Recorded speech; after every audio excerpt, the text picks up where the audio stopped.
ടിനി ടോം മണ്ടത്തനങ്ങൾ പറഞ്ഞ് മുമ്പ് വിവാദങ്ങളിൽ ചെന്നപ്പെട്ടിട്ടുണ്ട്. അതുകൊണ്ട് എനിക്ക് എന്തിനിങ്ങനെ ഇത്രയും മഹാന ഒരാളിനെ കുറിച്ച് ഇങ്ങനെ മോശമായിട്ട് പറയും? ഏവന് ഭ്രാന്താണെന്ന് തോന്നുന്നത്. ഞാൻ വിളിച്ചതിന്റെ കാരണം ഈ മമ്മി സെഞ്ചുറി എടുത്ത് ഈ ടിനി ടോം പറഞ്ഞിരിക്കുന്നത് ഇത് ഞാൻ പറഞ്ഞതല്ല, ഇത് മണിയമ്പിള്ള രാജു എനിക്ക് പറഞ്ഞു തന്നത്. ആ വോയിസ് എനിക്ക് കിട്ടിയിട്ടുണ്ട് അത് പറഞ്ഞത്. അപ്പൊ അതിനെപ്പറ്റി എന്തെങ്കിലും പറയാനുണ്ടോ രാജു? ഒരിക്കലുമില്ല. അതായത് ഞാൻ ഇവനൊന്നും നസൂസിനെ കണ്ടിട്ട് പോലുമില്ല. ഞാൻ നസൂസിനോട്ട് 10-15 പടങ്ങളിൽ അഭിനയിച്ചിട്ടുള്ളതാണ് 75 തൊട്ട്. മാത്രമല്ല ഞാൻ എല്ലാ ഇന്റർവ്യൂകളിലും പ്രസംഗിക്കുമ്പോഴും പറയാറുണ്ട്, ഇത്രയും ദൈവത്തിലുള്ള ഒരാളിനെ എന്റെ ജീവിതത്തിൽ അതിന് മുമ്പോ അതിന് ശേഷം എത്രയോ പ്രാവശ്യം എന്നോടൊക്കെ പറഞ്ഞിട്ടുണ്ട് രാജു. അത് ഞാൻ കേട്ടിട്ടുള്ളല്ലോ. പിന്നെ എത്രയോ ഫംഗ്ഷനിലാണ് നസീർ സാറിന്റെ വർഷമുള്ള കാലങ്ങളിൽ കണ്ടിന്യൂസ് ആയിട്ട് പ്രസംഗിക്കുന്ന ആളാണ് ഞാൻ.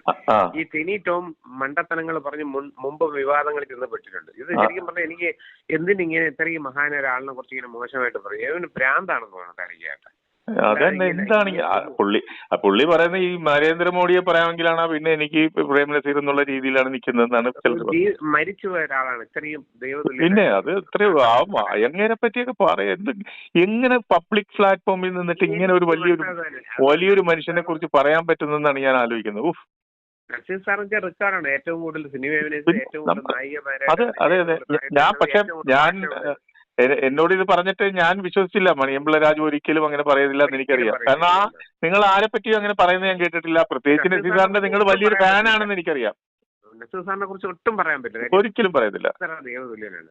അതെ പുള്ളി പല ജനങ്ങളുടെ എതിർപ്പ് വാങ്ങിയത്. ഇത്രയും അങ്ങനെ ഇഷ്ടപ്പെടുന്ന ആരാധിക്കുന്ന ഒരു ജനമുണ്ട് ഇവിടെ. അവരെല്ലാം തിരികെ കല്ലെറിയും. പറയാതിരിക്കാൻ പറ്റില്ല. പിൻവലിച്ച് മാപ്പ് പറയാൻ പറയണം. നസീർ സാറിന് അങ്ങനെയല്ല. ഉറപ്പായിട്ട് അയാൾ മാപ്പ് പറയേണ്ടതാണ് സമൂഹത്തോട്. പിന്നെ ആരോ കേസൊക്കെ കൊടുത്തിട്ടുണ്ട്. എന്റെ അടുത്ത് വിളിച്ച് പറഞ്ഞപ്പോ ഫൗണ്ടേഷൻകാര് വിളിച്ചിരുന്നു, ഒരു കേസ് കൊടുക്കുന്നുണ്ട്. പിന്നെ വേറെ എവിടെ നിന്നോ കോഴിക്കോട് നിന്ന് എവിടെ നിന്നൊക്കെ കേസ് വരുന്നുണ്ട്.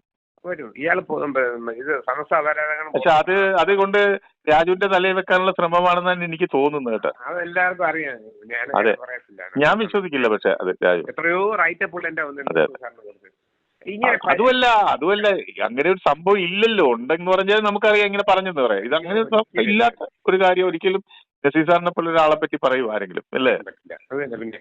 ഇവന് അഹങ്കാരം തലക്ക് കയറിയതാണ്. എന്ത് ചെയ്യാനാ പറഞ്ഞിട്ട്. 2 പടം വന്ന ഉടനെ ഒരു പരിസരം പറഞ്ഞ് പണ്ട് നടന്ന രീതിയിലൊക്കെ മറക്കുന്ന ആൾക്കാരെ ചെയ്യാൻ പാടില്ല. അപ്പൊ ഞാനിതൊന്നും അറിയാൻ വേണ്ടിയാണ് വിളിച്ചത്. Okay, thank you Raju.